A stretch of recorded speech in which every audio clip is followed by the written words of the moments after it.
Por favor, abram as suas Bíblias. Nós vamos estar falando hoje sobre a vitória sobre a incredulidade. Já até cantamos um pouco sobre a vitória hoje. E como estamos numa quinta da vitória, os irmãos vão se acostumando com essas expressões. Vitória sempre sobre alguma coisa, tá bom? Vitória sobre a incredulidade. Eu quero convidar vocês a abrirem as suas Bíblias no Evangelho de Marcos. No Evangelho, eu fico olhando aqui, não está aparecendo nos dois, né? Não, eu queria o banner, mas beleza. Apareceu em lugar nenhum hoje também. Vitória sobre a incredulidade. Olha, eu separei 2 versículos, mas eu gostaria que você ficasse atento a alguns textos que eu vou citar nessa noite. O versículo que separei, irmãos, é Marcos capítulo 6, ou melhor, Marcos capítulo 6, o versículo 5 e o versículo 6. Um dos textos mais estranhos que eu já li na Bíblia é essa expressão de Marcos aqui. Eu já li alguns textos estranhos na Bíblia, mas esse daqui eu achei impressionante, ó. Olha o que a Bíblia diz no versículo 5 de Marcos 6. E não pôde fazer ali nenhum milagre, exceto impor as mãos sobre alguns doentes e curá-lo. E ficou admirado com a incredulidade deles. Então Jesus passou a percorrer os povoados ensinando. Quando você vai olhar para o contexto desse texto, Jesus está voltando para a cidade dele, para Nazaré. Ao chegar ali, ele encontra, todas as pessoas o conheciam, e foi na cidade que Jesus estava que ele citou um provérbios daquele tempo, né, de que não há profeta sem honra a não ser na sua própria terra. E eu já preguei aqui na igreja sobre santo de casa não faz milagre, mas eu não quero falar sobre isso hoje. Mas eu quero, irmãos, destacar essa grande barreira que a incredulidade levanta para que o mover de Deus não aconteça em algum lugar. Algumas vezes Deus se limita, mas nem sempre. Nem sempre. Quando Deus quer passar por cima da incredulidade, Ele passa de qualquer forma. Mas eu quero separar um outro texto para vocês, de que, na minha opinião, uma pessoa que achava que era incrédula, mas deu todas as pistas, eu me identifiquei muito com este homem, eu me identifiquei muito com esse personagem bíblico, porque na minha opinião, não era exatamente o que ele estava falando, mas ele estava sendo muito sincero com Jesus Cristo. Abra a tua Bíblia aí no mesmo livro de Marcos, mas agora um pouco mais adiante, Marcos capítulo 9, tá? Passa umas folhas aí. De Marcos capítulo 9, eu quero destacar os versículos 21 em diante, que é um texto bastante conhecido, daquele pai que levou o seu filho endemoniado para Jesus. Jesus perguntou ao pai do menino, Marcos capítulo 9, 21, há quanto tempo ele está assim? Desde a infância, respondeu ele. Muitas vezes esse espírito o tem lançado no fogo e na água, para matá-lo. Mas se podes fazer alguma coisa, tem compaixão de nós e ajuda-nos. Se podes, disse Jesus, tudo é possível àquele que crê. Imediatamente, irmãos, olha que maravilha, imediatamente o pai do menino exclamou, creio, ajuda-me a vencer a minha incredulidade. Quando Jesus viu que uma multidão estava juntando, repreendeu o espírito imundo, dizendo, espírito mudo e surdo, eu ordeno que deixe e nunca mais entre nele. O espírito gritou, agitou violentamente e saiu. O menino ficou como morto, a ponto de muitos dizer ele morreu. Mas Jesus tomou pela mão e levantou e ficou em pé. Amém? Deixa eu ler um outro texto antes de vir para cá, que é o texto da cura da filha de Jairo. Abra mesmo o livro de Marcos, fiquei só em Marcos, tá? Essas versões todas tem em Lucas, também tem em Mateus, mas eu quero ficar aqui em Marcos. Marcos capítulo 5. Marcos capítulo 5. Jesus toma uma atitude muito interessante aqui. Olha só, enquanto Jesus ainda estava falando, o contexto aqui é que Jairo foi lá chamar Jesus, porque a filha dele estava muito doente. Aí ele estava vindo com Jesus. A Bíblia diz assim: enquanto Jesus ainda estava falando, chegaram algumas pessoas da casa de Jairo, o dirigente da sinagoga, dizendo: sua filha morreu, não precisa mais incomodar o mestre. Não fazendo caso do que eles disseram, Jesus disse ao dirigente da sinagoga: não tenha medo, tão somente creia. E não deixou ninguém segui-lo, senão Pedro, Tiago e João, irmão de Tiago. Quando chegaram à casa do dirigente da sinagoga, Jesus viu um alvoroço com gente chorando e se lamentando em alta voz. Então entrou e lhe disse: por que todo esse alvoroço e lamento? A criança não está morta, mas dorme. Mas todos começaram a rir de Jesus. Ele, porém, ordenou que eles saíssem. Tomou consigo o pai e a mãe da criança e os discípulos que estavam com ele e entrou onde encontrava a criança. Tomou-o pela mão e lhe disse: Talita cumi, que significa menina, eu ordeno a você, levante-se. Imediatamente a menina, que tinha 12 anos de idade, levantou e começou a andar, isso os deixou atônitos. Olha que coisa interessante aqui, irmãos. Vamos andar um pouco, vamos estar definindo um pouco qual foram esses contextos aqui. O primeiro contexto, Jesus não quis dar um espetáculo ali, em um ambiente de muita incredulidade. Primeiro, a galera que foi encontrar com ele no caminho, eu estou falando desse último texto que li aqui. A galera que foi encontrar chegou e falou assim: para de incomodar o mestre, a sua filha já morreu. Então, aí Jesus falou para Lázaro assim: olha, não temas, creia somente.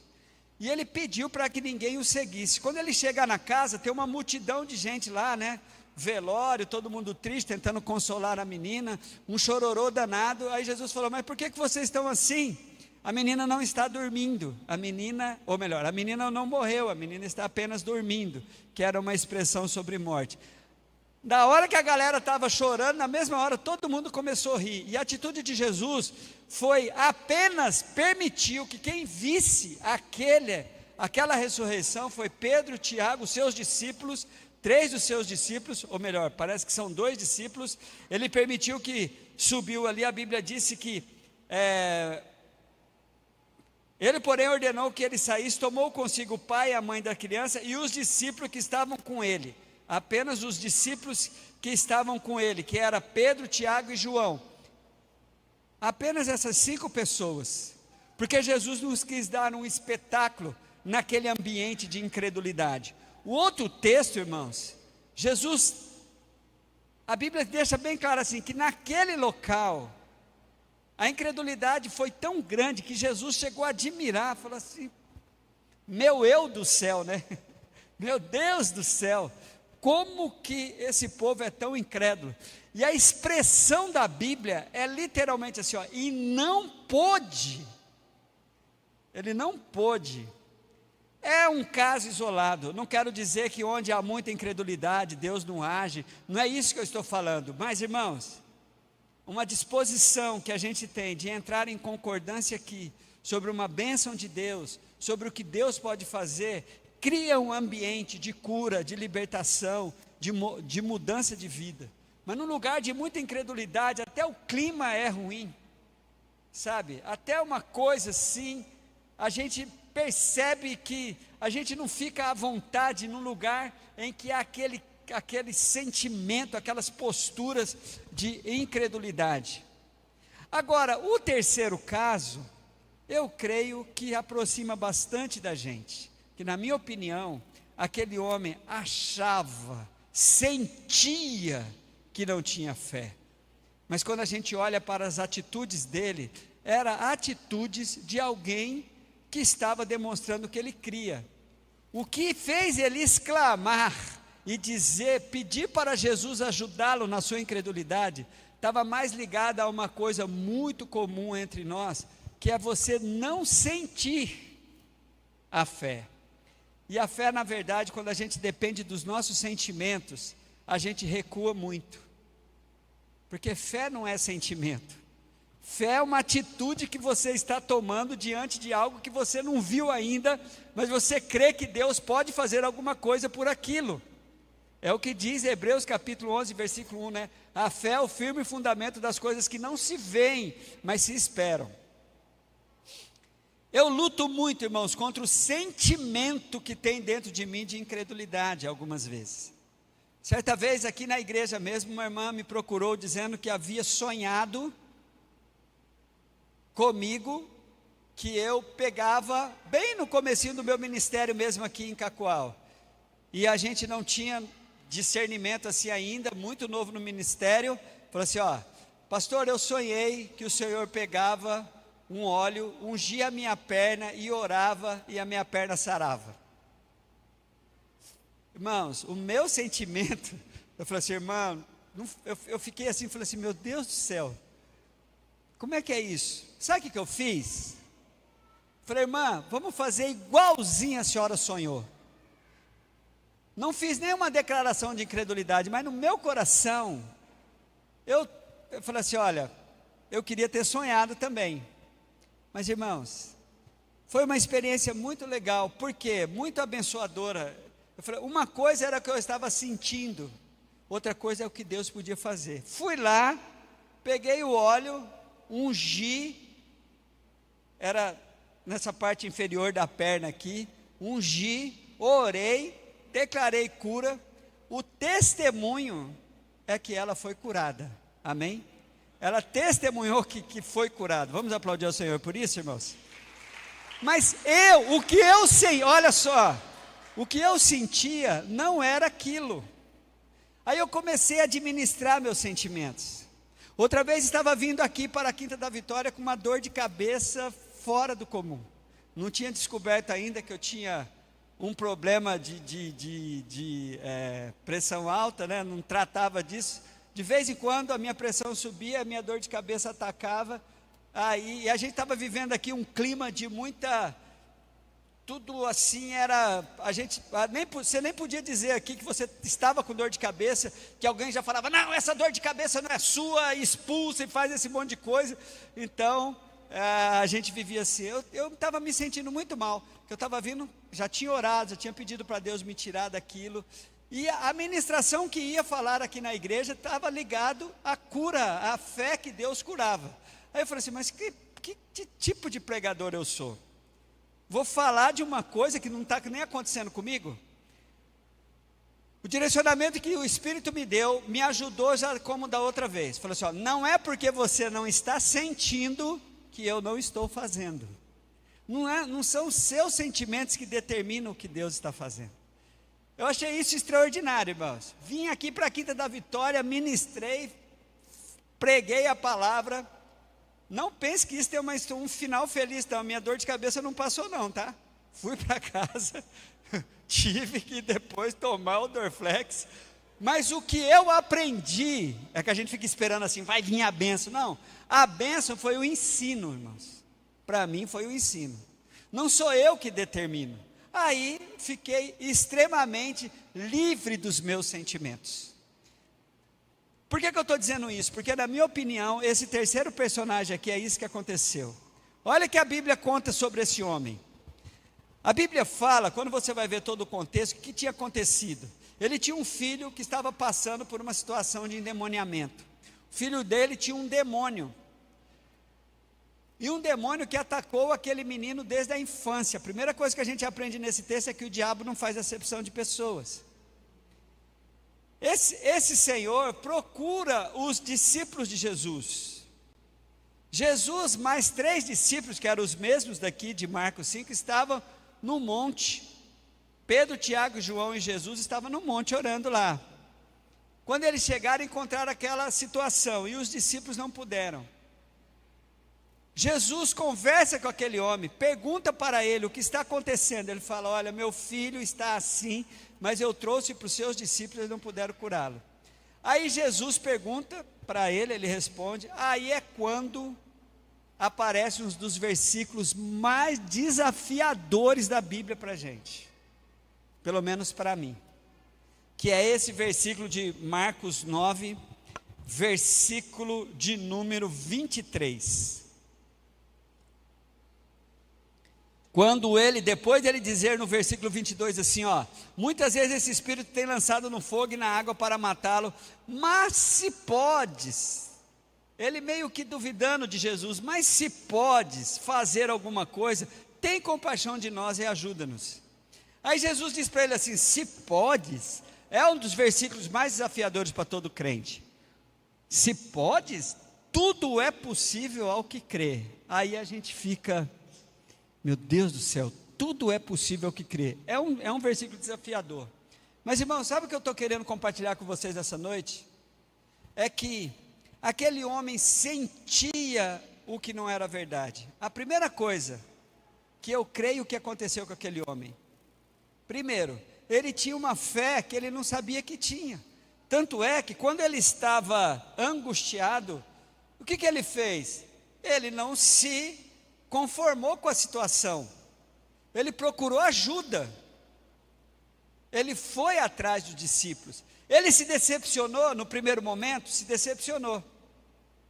Depois, esse homem é um homem que tem uma atitude de fé, porque quando Jesus pergunta para ele o que está acontecendo, ele pede para Jesus o livrar do menino, e ele fala assim, ó, tenha piedade de nós.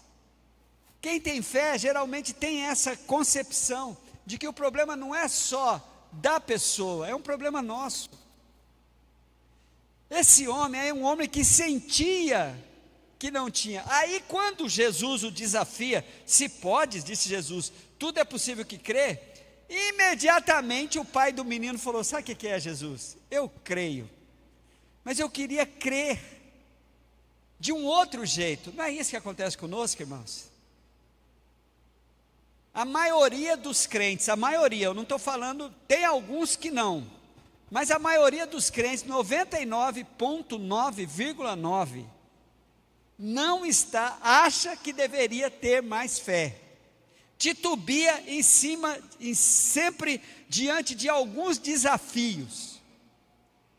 Eu não sou diferente, me solidarizo com os irmãos, porque a gente sente que não tem. Isso é um perigo. Isso é um perigo. Porque o que faz você não agir é o seu sentimento. E não deixar que Deus faça.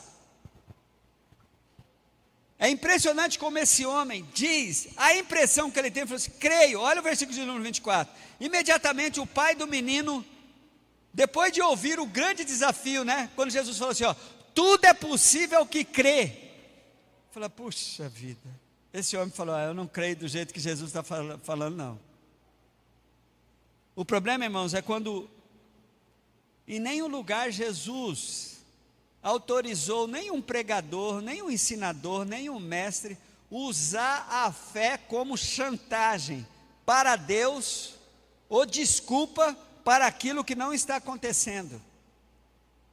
Não é a sua fé que manda em Deus, Deus continua sendo soberano. Paulo era um homem de fé, sim, mas ele pediu para Deus que Deus o livrasse daquele espinho da carne dele, e Deus não livrou. Deus não é um refém da minha fé. E outra coisa,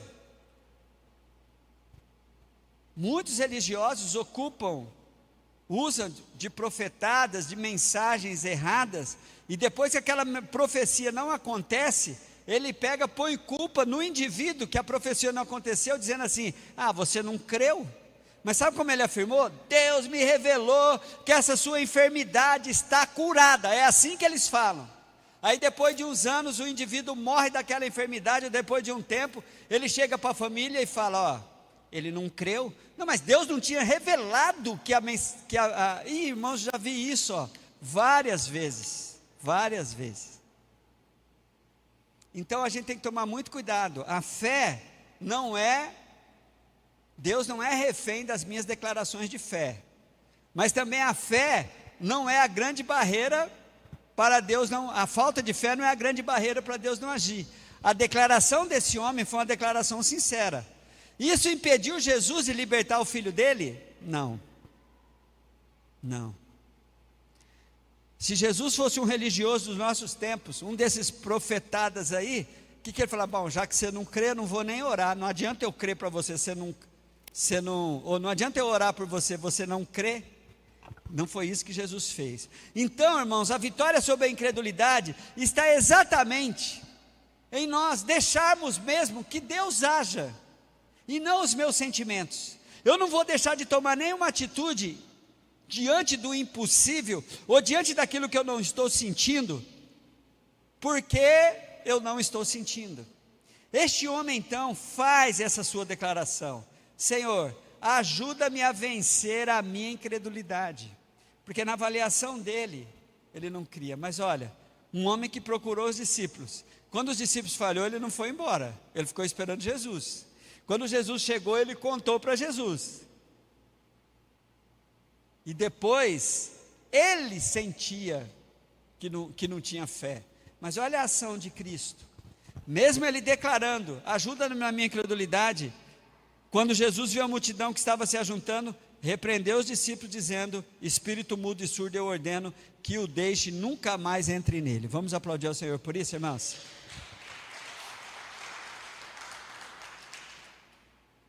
Então, como vencer a incredulidade? Primeiro, não se estribe nos seus sentimentos.